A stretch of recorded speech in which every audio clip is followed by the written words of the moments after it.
Welcome back. तो electricity में फटाफट हम लोग न्यूमेरिकल देखेंगे और फर्स्ट न्यूमेरिकल जो हम करेंगे वो फॉर्मूला है R = ρL/A। देखिए, एक तो फॉर्मूला याद रखने का और दूसरा कौन से यूनिट में क्या होगा ये ध्यान रखने का। बेशक आप कैलकुलेशन ना करें, मार्क्स आपको थोड़े बहुत काट के मिल जाएंगे। तो जैसे एक क्वेश्चन मैं पुटअप करता हूं, यहां पे क्वेश्चन लिखा है कि the resistance of a wire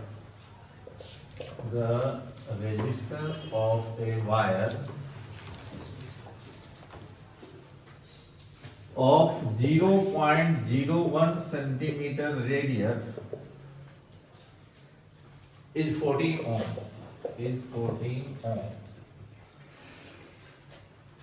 Resistivity of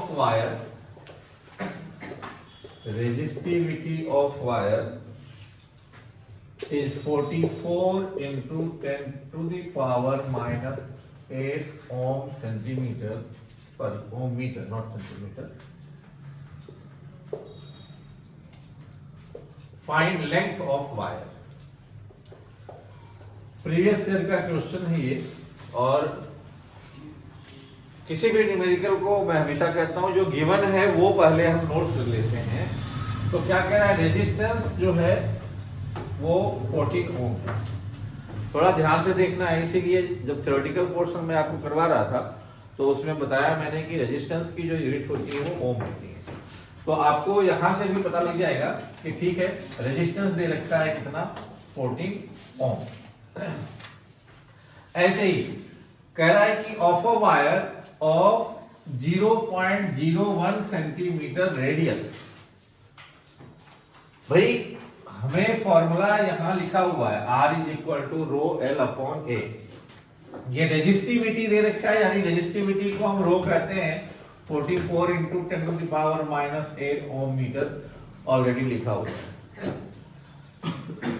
लेकिन बात अब क्या है हमारे पास, हमें निकालना लेंथ ऑफ वायर है। जरा देखना, R भी मालूम मेरे को, रो भी,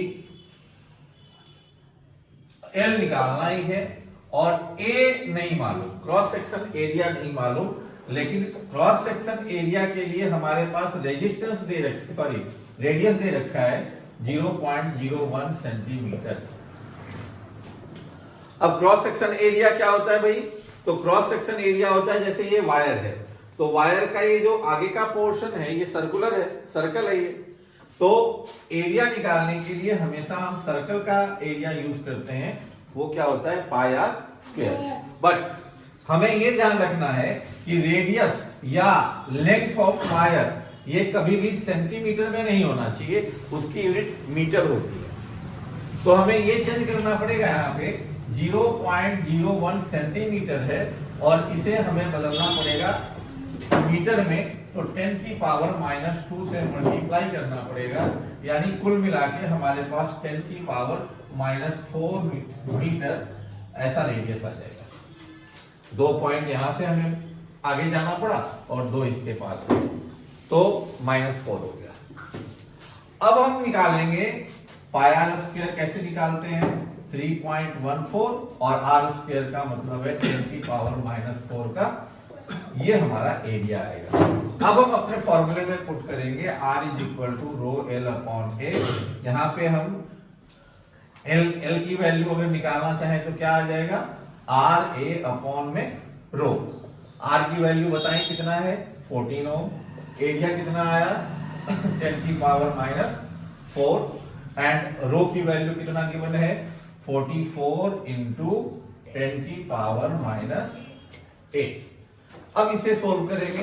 सोल्व करने का आसान सा तरीका है आपके पास, क्या है, आप एक तो सबसे पहले इसे कन्वर्ट कर दें, 7 और 22 हो गया। उसके बाद 7 और 22 का मामला बाद में सोल्व कर लेना है हमने। और सबसे पहले क्या करना है, -4 है और -8 ऊपर जाएगा तो प्लस में 8 आ जाएगा, यानी 7/22 और 10 की पावर कितना आ गया, 4 हो गया ये।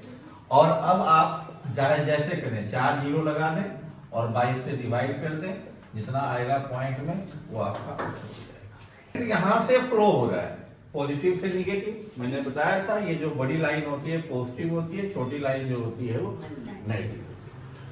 तो पॉजिटिव से निगेटिव, मान लो ये 10-10 ओम का है, सब 10 ओम का है सपोज। तो अगर हम रिजल्टेंट रेजिस्टेंस निकालना चाहते हैं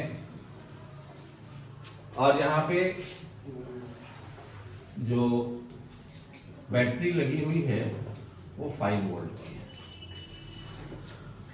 अब हम चाहते हैं कि रेजिस्टेंस निकालें कि ओवरऑल रेजिस्टेंस कितना है। तो देखो करंट से हम सब कुछ मेजर करते हैं। हम देखेंगे भैया करंट इधर को जा रहा है, करंट यहां आने के बाद ये कितने पार्ट में डिवाइड हो रहा है।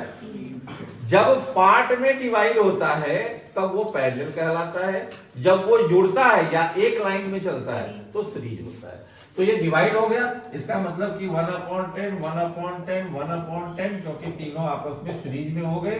तो 1 + 1 + 1 यानी कि जो रिजल्टेंट रेजिस्टेंस आएगा वो 10/3 आएगा। यानी इन तीनों का ऐड हमारे पास कितना आ गया 10/3। और अब 10/3 मिलकर के यहां से बाहर निकला। अब यहां से तो एक ही लाइन में आ रहा है ना, तो टोटल रेजिस्टेंस जब हम निकालेंगे तो इन तीनों का 10/3 और ये इकलौता 10, यानी कि इसका कॉम्बिनेशन जब हम निकालते हैं तो हमारे पास कितना आ जाता है 40/3। ये करंट आया, सॉरी रेजिस्टेंस आया है। रेजिस्टेंस की यूनिट क्या होती है, ओम होती है। क्या, ओम होती है। अब हमसे पूछा भैया कितना करंट फ्लो कर रहा था, तो I = हमने भी क्या फॉर्मूला पढ़ा ओम लॉ में, V = IR, यानी I की वैल्यू क्या हो गई V/R। V कितना है हमारे पास 5 वोल्ट, R कितना आया 40/3, यानी कि 3/8 एम्पियर का करंट हमने फ्लो। ये आपका जो क्वेश्चन है, सवाल देखो एक सर्किट है, सर्किट में नहीं बना रहा बेटा। अब इधर से करंट गया, करंट आ रहा है और यहां पे 5 ओम का और इधर 3 ओम का और इधर 2 ओम का, ऐसा एक कॉम्बिनेशन बना हुआ है। यहां 5 ओम का है, ऐसे करंट गया है। 4 वोल्ट की बैटरी भी लगी हुई है। अब आपको ये बताना है मुझे कि इसका सॉल्यूशन हम कैसे करेंगे। हमें यहां पे करंट निकालना है। क्या निकालना है, करंट। तो करंट का फॉर्मूला क्या हो जाएगा V/R। तो V तो हमें मालूम है कितने का है 4 का, लफड़ा किसका है 8 का। और रेजिस्टेंस निकालने के लिए देखिए क्या बताया मैंने, इधर गया, यहां जाते के साथ इसमें क्या हो गया डिवीजन हो गया। डिवीजन मतलब क्या हो गया, ये पैरेलल में आ गया। अब पैरेलल में भी आया तो डिवीजन में इधर गया तब तो अकेला 5 ओम का मिला, इधर गया तो पहले 3 का मिला और 2 का मिला। लेकिन ये दोनों एक ही लाइन में है, इसलिए ये दोनों आपस में कैसे हैं सीरीज में। कैसे हैं, तो अगर हम R1 R2 R3 मान लेते हैं तो resultant of R2 and R3 3 + 2 कितना आ जाता है, और R1 अकेले कितना है। अब ये 5 ओम, ये 5 ओम और ये दोनों काहे में है पैरेलल में है। तो 1/R = 1/5 ऊपर वाला और नीचे वाला 1/5, यानी कि 1 + 1, यानी कि रिजल्टेंट आपका आ जाएगा 5/2। अब इस रिजल्टेंट को हम यहां पुट कर देंगे 5/2, यानी 8/5 ampere. 3 resistor each of 9 ohm be connected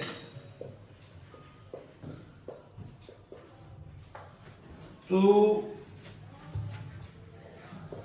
gain equivalent resistance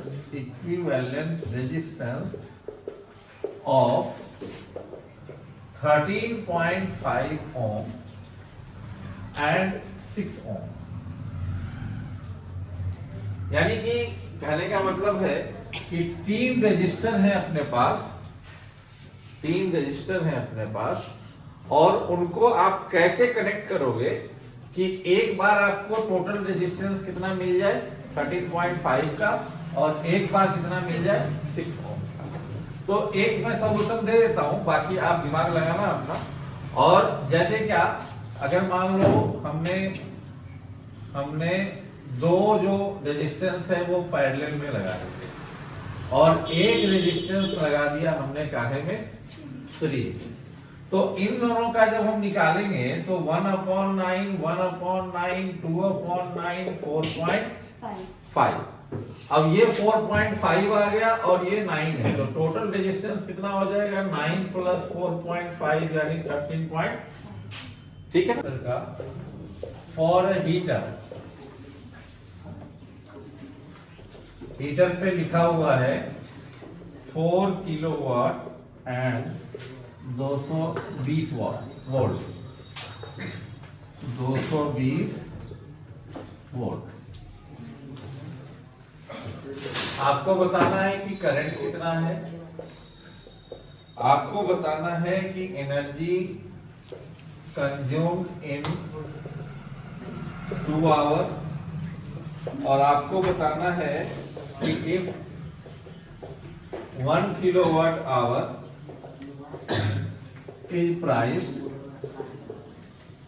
450 rupees, find cost of energy। Important question है भैया, ये देखें, है ना। तो अगर हीटर पे लिखा है 4 किलोवाट और कितना 220 आवर, तो करंट कैसे हम निकालेंगे। वाट किसकी यूनिट होती है, पावर की। पावर हमारे पास कितना दे रखा है 4 किलोवाट, और वोल्टेज कितना दे रखा है 220 वोल्ट। तो जो फॉर्मूला हम पढ़ते हैं ना, P = V²/R, तो यहां से हम R की वैल्यू निकाल सकते हैं। R निकालेंगे तो क्या बन जाएगा V²/P। तो V कितना है अपने पास 220 वोल्ट, और पावर मैंने अभी बताया क्या कि 10 की पावर कितना लगा देंगे 3 लगा देंगे। ये सोल्व करेंगे तो हमारे पास क्या आ जाएगा रेजिस्टेंस आ जाएगा। लेकिन हमें निकालना है क्या करंट। तो करंट का फॉर्मूला क्या होता है V/R। V की वैल्यू कितनी है 220, और R कितना आया है टोटल 220 का स्क्वायर 4 × 10 की पावर 3। तो एक 220 से 220 कैंसिल हो जाएगा, यानी इसको सोल्व कर देंगे तो हमारे पास क्या आ जाएगा, इतना एम्पियर करंट आ जाएगा, करंट आ जाएगा। ये हमारा सॉल्यूशन है किसका, ए का। क्या निकालना था करंट। अब बी पार्ट में हमें क्या निकालना है, एनर्जी कंज्यूम इन कितना 2 hour, energy consume in 2 hour. अब देखो पावर एक